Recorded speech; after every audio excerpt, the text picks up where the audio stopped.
जी। तो अगर आप में से कोई या आपके कोई दोस्त, फैमिली मेंबर, रिलेटिव, आपके कोई जानने वाले जो हैं वो यूएसए की तरफ ट्रैवल कर रहे हैं, तो ये वीडियो बहुत ज़रूरी है।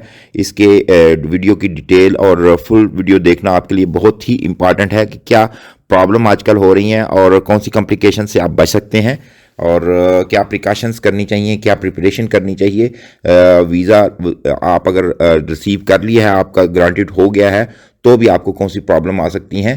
तो इस वीडियो को हम लेके चलते हैं। आपसे रिक्वेस्ट है कि अगर आपने अपने इस चैनल को सब्सक्राइब नहीं किया तो आप अभी से जल्दी इस चैनल को सब्सक्राइब कर लें, ताकि आपको आने वाले वक्तों में ब्रांड न्यू इमिग्रेशन और वीज़ा से रिलेटेड इन्फॉर्मेशन हर वक्त और बर वक्त मिल सके।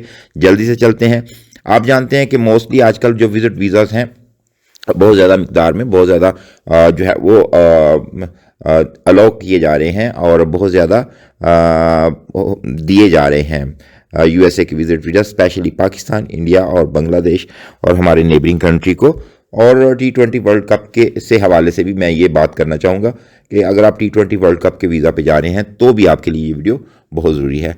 तो मोस्टली क्या होता है कि हमारे जो इर्द गिर्द सराउंडिंग है वो विजिट वीज़ा के लिए कुछ कंसल्टेंट से, कुछ एजेंट हजरात से रब्ता करते हैं और वो उनकी डॉक्यूमेंटेशन करते हैं, DS-160 फॉर्म फिल करते हैं और उनको अपॉइंटमेंट लेके देते हैं। अपॉइंटमेंट लेने के बाद आपका वीज़ा जो है वो मिल जाए, तो जब आपको वीज़ा मिल जाता है तो आपने ट्रैवल करना होता है। और ट्रैवल करते वक्त क्या कॉम्प्लिकेशंस हो सकती हैं अपने आपके लोकल एयरपोर्ट से या आपके जब आप यूएसए के एयरपोर्ट पे पहुंचते हैं तो क्या कॉम्प्लिकेशन हो सकती हैं, उससे कैसे बचा जा सकता है। जब आप वीज़ा रिसीव कर लेते हैं तो आप जब ट्रैवल करते हैं, ट्रैवल करने के बाद आपको क्या होता है कि आपसे कुछ क्वेश्चंस किए जाते हैं एयरपोर्ट पे। आपके लोकल एयरपोर्ट पे तो जो है वो क्वेश्चन करने इतने कोई मैटर नहीं करते, क्योंकि जब आपका जेन्युइन वीज़ा होता है तो यूएसए के लिए वो आपको मोस्टली जो है वो कोई प्रॉब्लम क्रिएट नहीं करते। लेकिन जब आप न्यूयॉर्क के एयरपोर्ट पे, यूएसए के किसी भी इंटरनेशनल एयरपोर्ट पे जब आप लैंड करते हैं तो आपसे कुछ क्वेश्चन किए जाते हैं और वो क्वेश्चन ये होते हैं कि आप यहाँ पे क्या करने आए हैं और किससे मिलने आए हैं। तो मोस्टली क्या करते हैं कि उन्होंने वीज़ा अपने किसी रिलेटिव जानने वाले के रेफरेंस से लिया होता है और वहाँ से इनविटेशन मंगाया होता है, लेकिन वो इतने एक्साइटेड होते हैं कि वो उस पर्पज़ को भूल चुके होते हैं या वो बादर ही नहीं करते कि इस पर्पज़ को हमने फोकस करना है और अपने एयरपोर्ट पे जब हमें क्वेश्चन पूछा जाएगा तो हमने मेंशन करना है, हमने बताना है कि हमें ये जो है इस काम के लिए हम जा रहे हैं, इस साहब से मिलने जा रहे हैं, अपने इस बहन भाई से, रिलेटिव से मिलने जा रहे हैं। वो फ्रैंकली कह देते हैं जी हम तो टूरिज़्म के लिए आए हैं।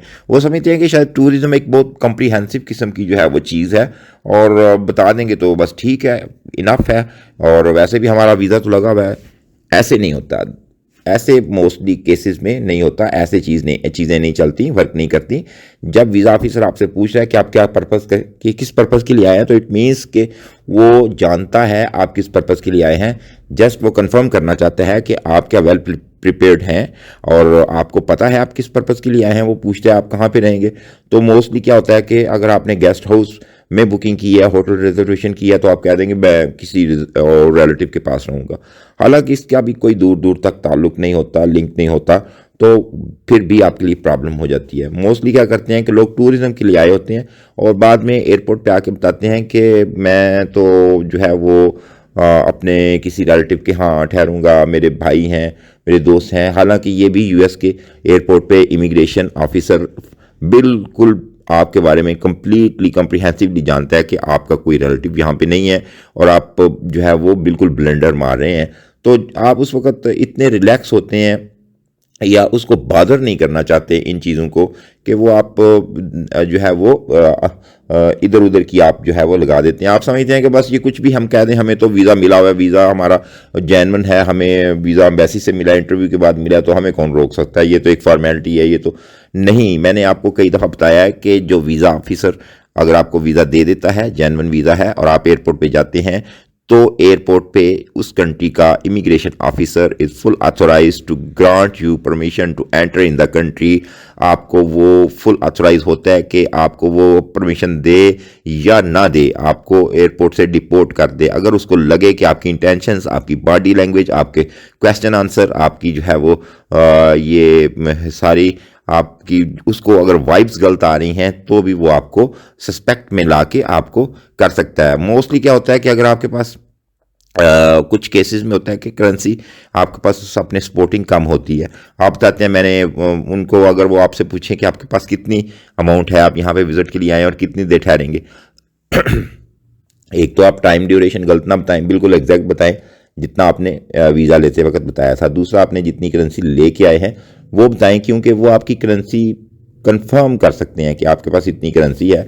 यही आपके पास का मास्टर कार्ड है, डेबिट कार्ड है, वीज़ा कार्ड है, क्रेडिट कार्ड है, तो आपकी इतनी जो है वो आपकी इतनी कैपेसिटी है कि आप पे कर सकते हैं। ये सारी चीज़ें आपने देखनी है, क्योंकि आजकल बहुत ज़्यादा कंप्लिकेशन आ रही है न्यूयॉर्क पे एयरपोर्ट पे, JF कैंडी एयरपोर्ट पे और कुछ और इंटरनेशनल एयरपोर्ट्स पे ऐसी जो है वो प्रॉब्लम देखने में आई है। हमारे अजीज़ दोस्त और जो हमारे व्यूअर्स हैं वो बताते हैं सारा सिचुएशन जो हो रही है। तो उस सिलसिले में मैंने सोचा कि मैं आपको इसके बारे में डिटेल से बता दूं कि ये चीज़ें आजकल चल रही हैं और आपको वेल प्रिपेयर्ड होना पड़ेगा। आपको इजी नहीं लेना पड़ेगा, आपको बिल्कुल टू द पॉइंट क्वेश्चन के आंसर्स देने पड़ेंगे और बिल्कुल एग्जैक्टली करेक्टली आपको आंसर्स देने पड़ेंगे, अदरवाइज आप डिपोर्ट हो सकते हैं। अब देखना यह है कि डिपोर्ट होने में क्या क्या चीज़ें जो है वो क्या आपको इसमें सज़ा मिल सकती है।